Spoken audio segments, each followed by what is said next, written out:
Joyful Danish. Stay human. Is it even still possible to stay human? Maybe. It's not too late. Hello everybody.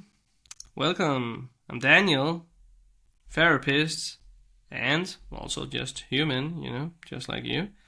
And Happy New Year. Happy holidays. Happy that you made it so far. New year, right?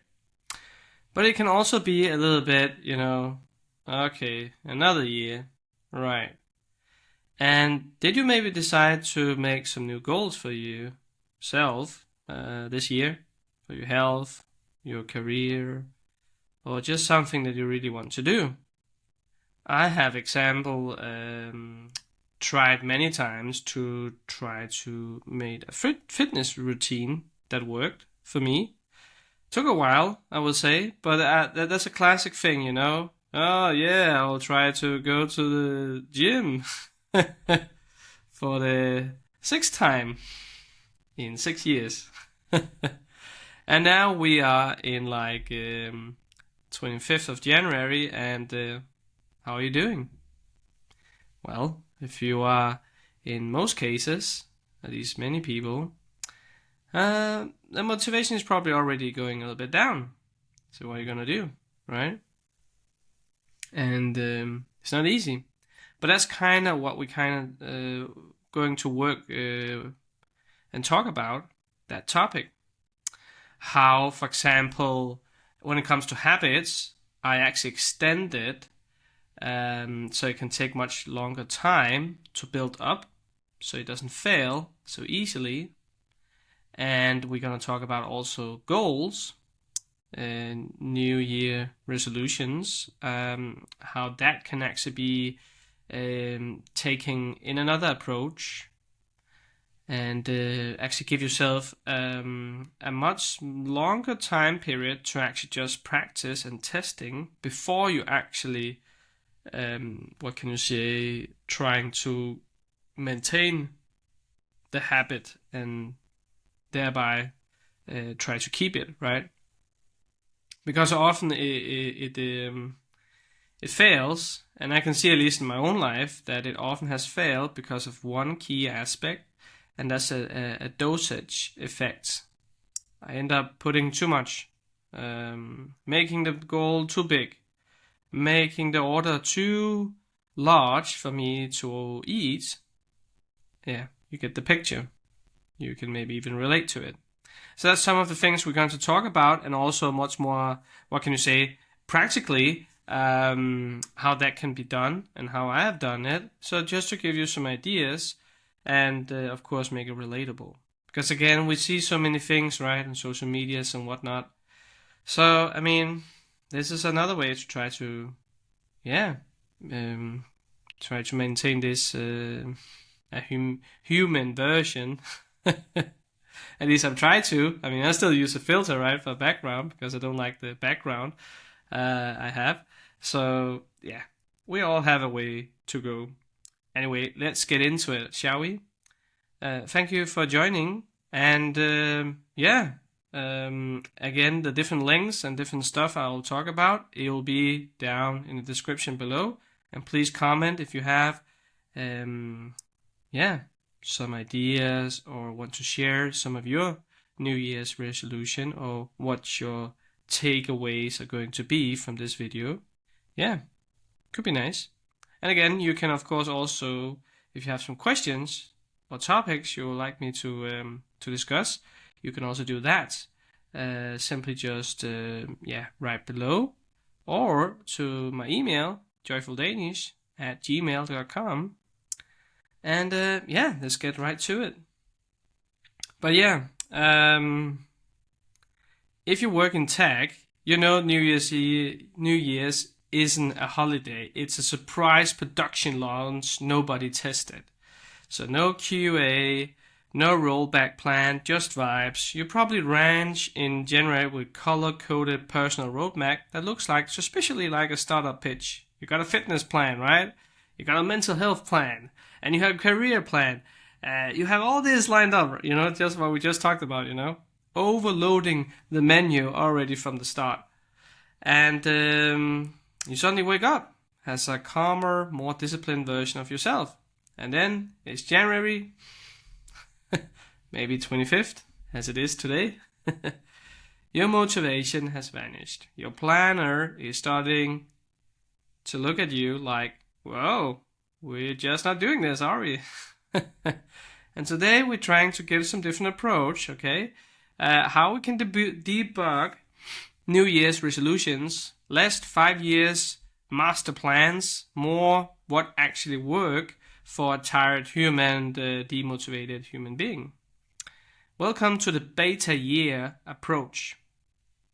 Or you might actually adjust and add the experimental and elastic dosage approach. So in tech, people tend to love extremes. Move fast, break things, code is law. Both are awful way to treat your body. And most people treat habits like illegal contracts. Miss one day and suddenly it's, well, guess I failed as a person, as a human being. It doesn't have to be like that. It's nonsense. Habits aren't contracts. They are prototypes. And you get a full year to mess with them. That's right. That's kind of one of the approaches I would like to present to you. Like, think of this year as a sandbox. Nothing here is final. And you're just seeing what doesn't break you, and what works for you, and what maybe doesn't work for you so much. So let's take the training example, because if you're building a workout habit without hating your life, it could be nice, right? Let's see. January, the fancy gym mistake. You sign up for a premium gym, it has saunas, eucalyptus towels, and a juicy bar that charges $9 for something green, right? The problem, parking takes longer than the workout. It's crowded, everyone looks like a fitness influencer.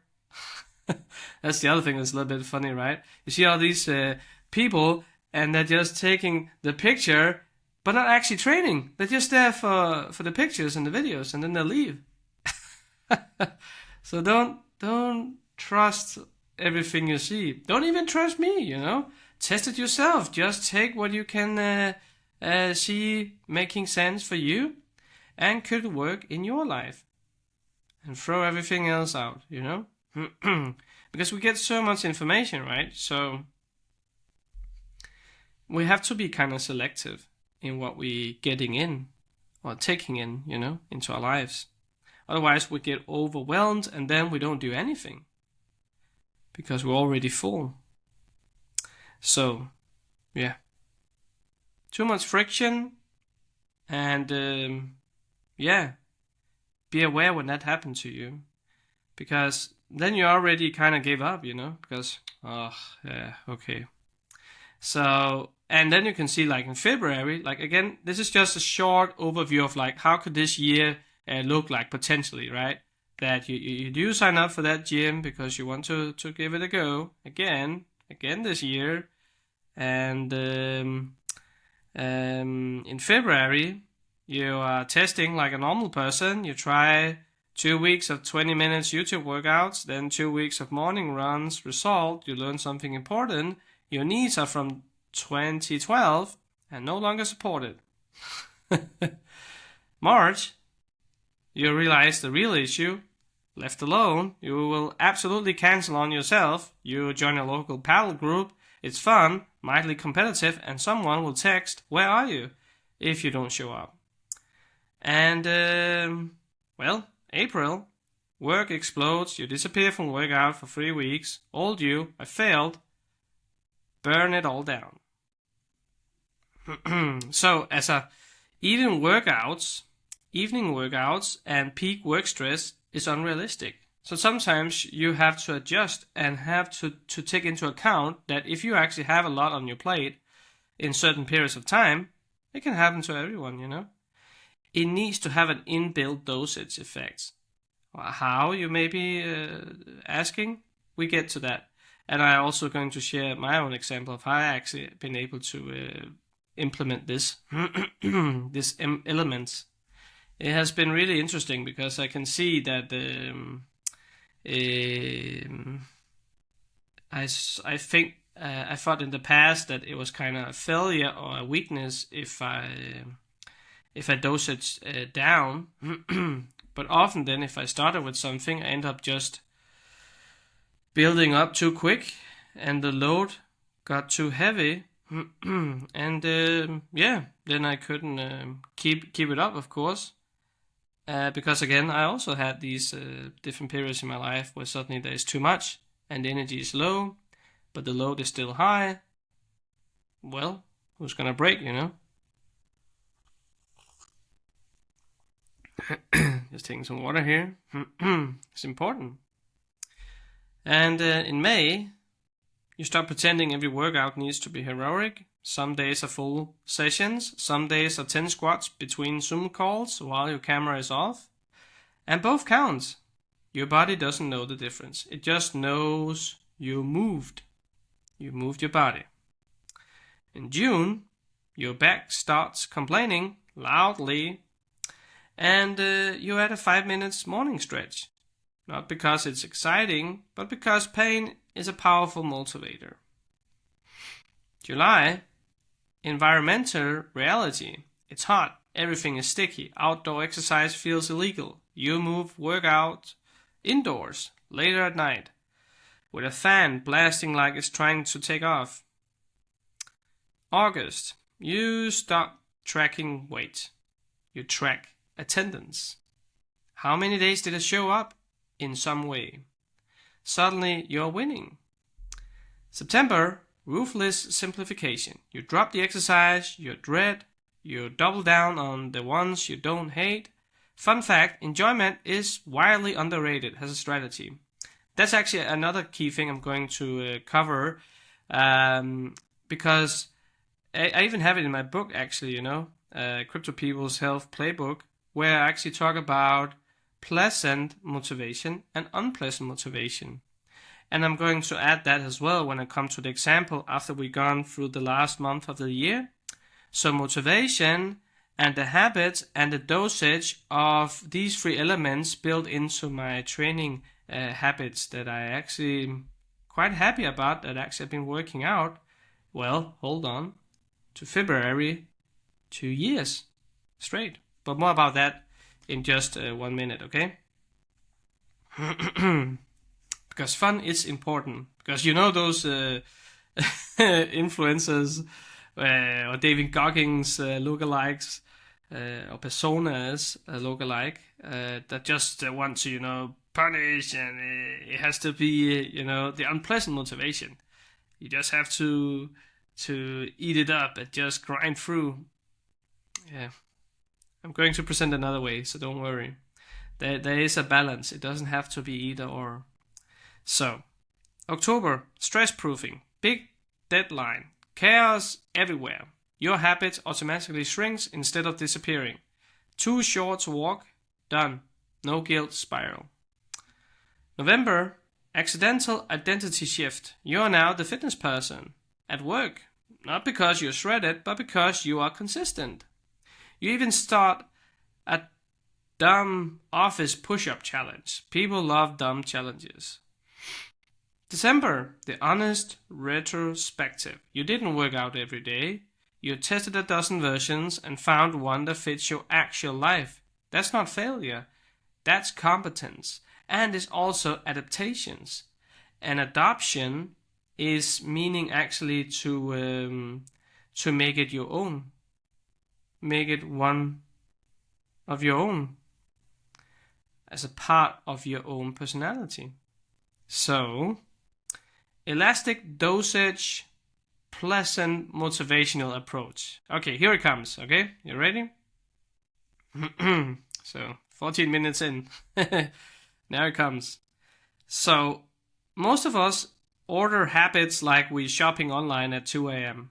I'll take the premium plan every day forever, right? But some days you're running on fumes, asking for a full workout, a perfect diet, and deep personal growth. On those days, it's like trying to rent a 4K video on 3% battery. I like that one. Elastic dosage means adjusting effort to reality. High energy, do more. Low energy, do the smallest version that keeps the habit alive. So, a 2-minute version beats a 0-minute version every time.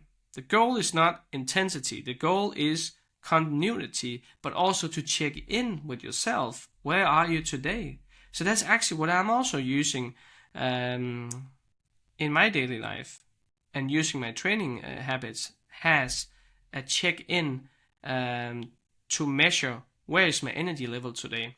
Okay, so here's the breakdown of what is actually concretely I've been doing for actually almost every day for 2 years. And I'm saying almost every day because it's the exception of the, or was it 2 days where I actually was sick, and the exception of the 14 days where I was on vacation. But when I was in my daily routine, I have done it consistently every day for 2 years, coming up in February now, every day. What have you done, Daniel? Well, there is an app, no ad by the way. I just found out that that was really beneficial and working out for me. And I'm going to link it in the description below. There is an app called Centra.com. Centr.com. They have an app, but also have a website. Anyway, they have a bunch of training types you can choose, training videos and whatnot. So you can work out at home if you want to, for example. And it was a friend of mine actually that showed me this. And it was quite genius because it was like 15 minutes. It's a HIIT or Tabata training type. And that means that, for example, HIIT means high intensity interval training. In practice, that means that 35 seconds of training and 20 seconds of rest, and 35 seconds of training of a certain exercise, and then 20 seconds of break. And then that goes on with 5 different exercises for 3 rounds, so 15 minutes. And there is 3 people that do perform the exercise in 3 different intensities. So, for example, one will do squats. By the low intensity is that he supports his hands on his knees when he does the squat. The middle one does it without the hand supports on the legs. And the third one does a double squat when she's down. And then the same thing applies with the other 4 different exercises. But that was just genius because I could see that then when I had certain days, again we were talking about before, where there's a lot of work, there's a lot of things going on in your life, this is a genius way for you to actually also practice another genius thing, or a good habit to have as well. Checking in of how you maybe should adjust your expectation to yourself, how much energy do you actually have, and how much should I dosage of the effort that I'm going to put into this. Because sometimes, things that you're trying to do doesn't always need 100% effort from your part. The task can be fulfilled with maybe only 80% or 60% or even less maybe of effort. So that's a key thing. So here's what I do. I do this exercise. There is a yoga mat next to my bed, and I have a specific time during my work days and also in weekends, a clock time before I have to start doing the training, so I can't talk myself out of it. And I can just do it in my underwear. It's the first thing I do then, and then I can take shower afterwards, straight after, and then breakfast. Boom. Now I just saved a bunch of time and energy and procrastinations because I don't have to go to the gym then. I don't have to wait in line. I don't have to think about all this that can influence you, while you're at the gym. All the influences, or judgmental looks, or different social interactions that maybe can hinder you from actually keep doing your training. Because then you end up maybe talking to other people, and that becomes a distraction potentially for you actually doing what you were supposed to do and what you wanted to do. So yeah, I do it in the morning because I'm a morning person, so that works for me. Again, you have to adjust and just see it as ideas and inspiration for what could be adjusted in your life for make your habits even more workable for you. Speaking of the pleasant and unpleasant motivation, like I was talking about from my book, Crypto People's Health Playbook, it's how you can take unpleasant motivation, things that you're happy that you are not having in your life, or pain that you actually can try to avoid, but you're focusing on the unpleasant aspect because you don't want to be fat, right? Or you don't want to be, have to buy a lot of new clothes now because now you gained so much kilos. Actually, when I was around, what was it?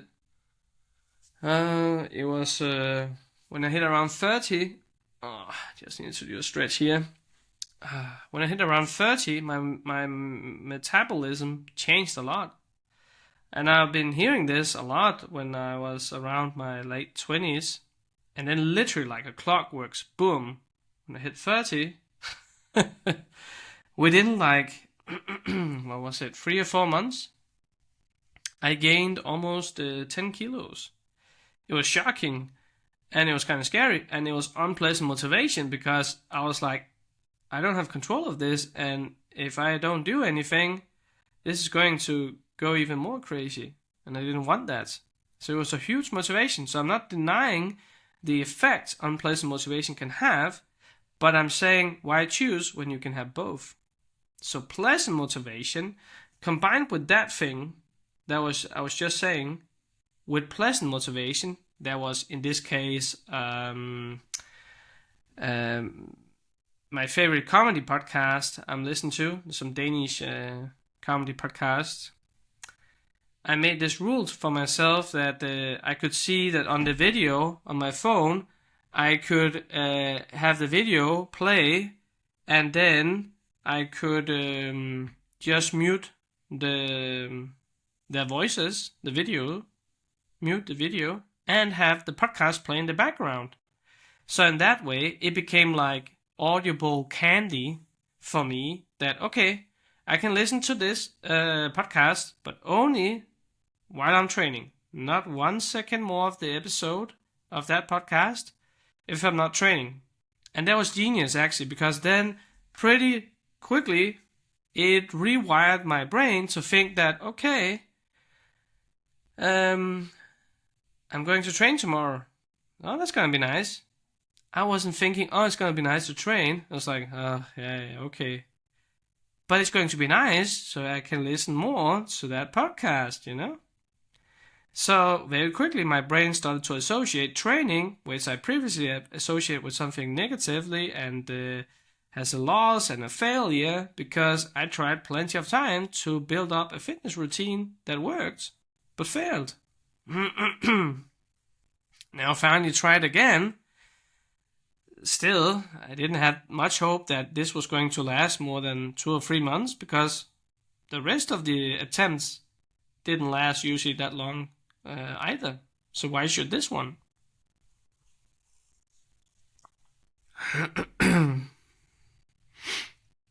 So I'm hoping this makes sense for you guys.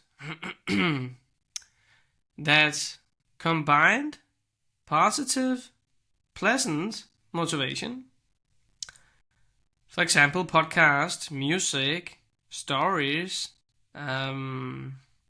something that you find pleasant, with unpleasant motivation. I didn't want to gain more kilos. I didn't want to I was very close to the breaking point that I was needed to buy new clothes if I, yeah. But then I kind of knew that if I did that, if I gave in to that, I knew I kind of gave up then. I was like, oh, okay, well, this is my life now then. 10 kilos heavier. And I didn't like that. I didn't want that. So, yeah, I wanted to stay in a healthy figure and didn't want to overload my body stress-wise and, yeah, in any health aspect.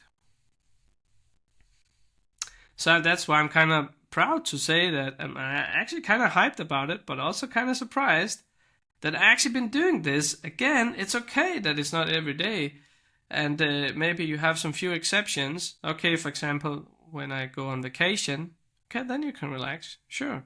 But when you have your daily routine in your daily life, then it's a different story. But it took a while while I adjusted it and slowly came into realization of what I needed to tweak in order to make this actually workable for me and sustainable. That this was actually going to be something that's going to last if I wanted it to keep going. And that's what I'm really hoping that this episode is going to help you two with as well.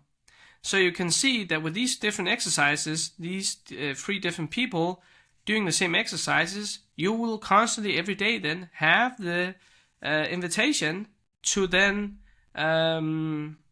check in and measure how is my energy level today. Because sometimes I feel like my energy level is super good, but that's mentally. But physically, maybe I'm not so energized and so charged up as I might think I was.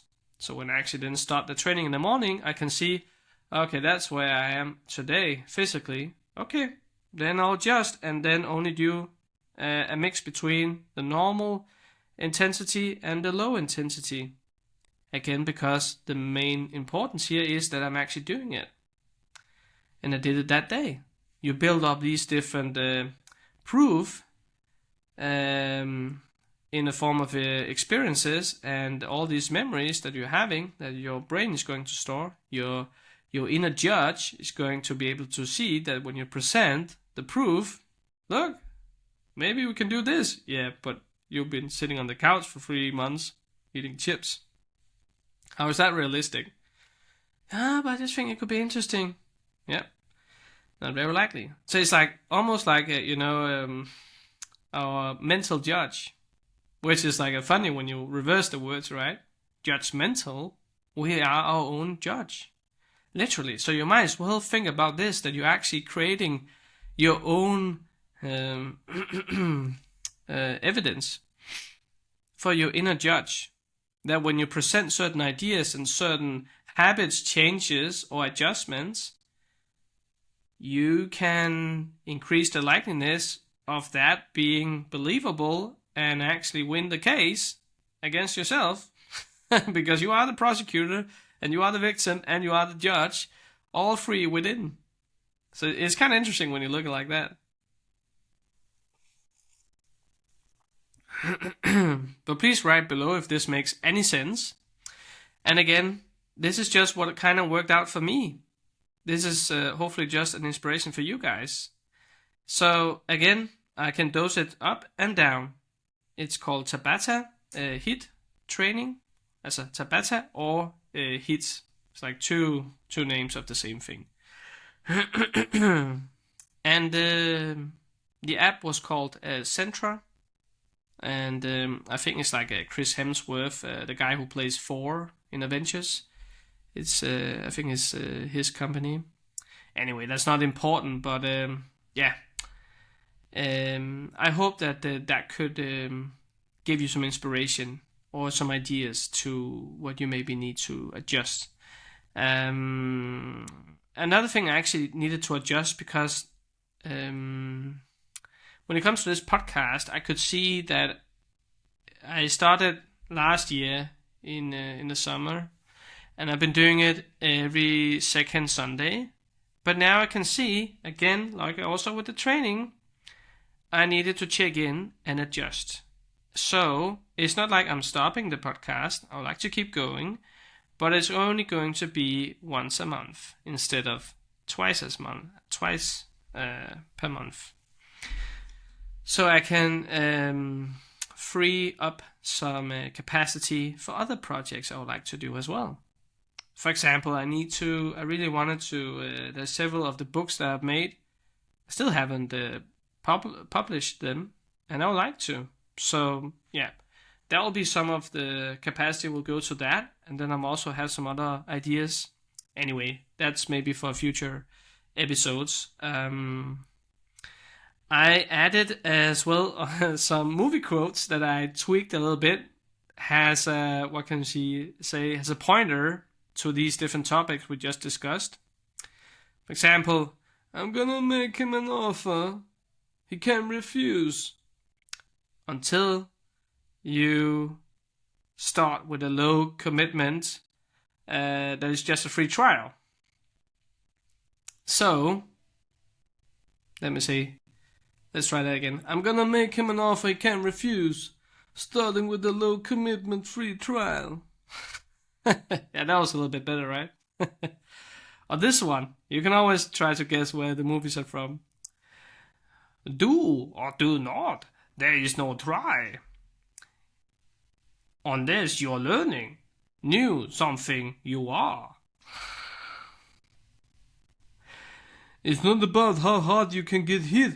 It's about getting knocked down and switching to maintenance mode instead of quitting entirely. Or this one, the last one. I'll be back, just not today.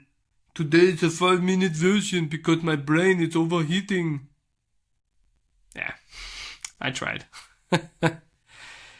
Because, I mean, to sum it up, we live up in a culture obsessed with optimizations, tracking everything, fixing everything, automate yourself into perfection.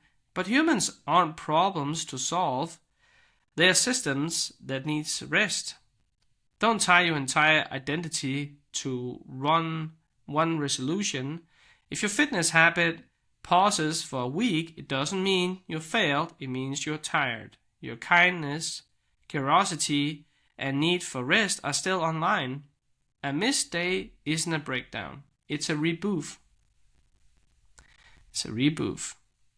So, let's summarize here. It's going to be only one episodes this year. I hope that's alright with you guys. And January, New Year's resolutions. See it more as a testing year, not a perfection from the start habits that you want to implement right away, because usually that kind of doesn't work, And it's okay to give yourself time to see how can I make this adjustable and tweak it so it actually suits me, Instead of just taking as something that works for someone else, doesn't mean necessarily that it's going to work for you. Order small first. You can always scale up later, but make it dosable so you can scale up and down. Like what I'm talking about with the training, but now also, for example, with the podcast. It's okay. It's not a shame. So, it's your life. So, and things change sometimes, So you have to enjoy it while it's going. Even though it's maybe not going to stay for a while like that, it shouldn't minimize the enjoyment that you get out of it. Either if it's in love, or in a work career, or a stray cat you meet on the street, and you pet it for a while, and then that was it. But that was nice memory, And that should count for something as well. So, respect the hardware, your body in this case. Sleep, water, boredom, these are features, not bugs. And thank you for listening. And your life is still in beta, and honestly, that's the best version to be in. You're still evolving, and that's alright. And I can tease that the next episode is going to be a guest episode. And I think it's called, what was it? Paul Boxman. I think you guys will like it. it was a quite interesting conversation. And stay human. And if you like to book me, you can, for a limited time, book a free session, because I am an online therapist as well. And you can do it. Again, the links are below. And calendly.com/JoyfulDanish. And if you do have any questions or comments, just send it away. I'm open to it. And thank you for tuning in. I hope you got something out of this. And please write if whatever key takeaways you got from this. And see you in the next one. All right? Take care. Stay human. Joyful Danish. Stay human. Is it even still possible to stay human? Maybe. It's not too late.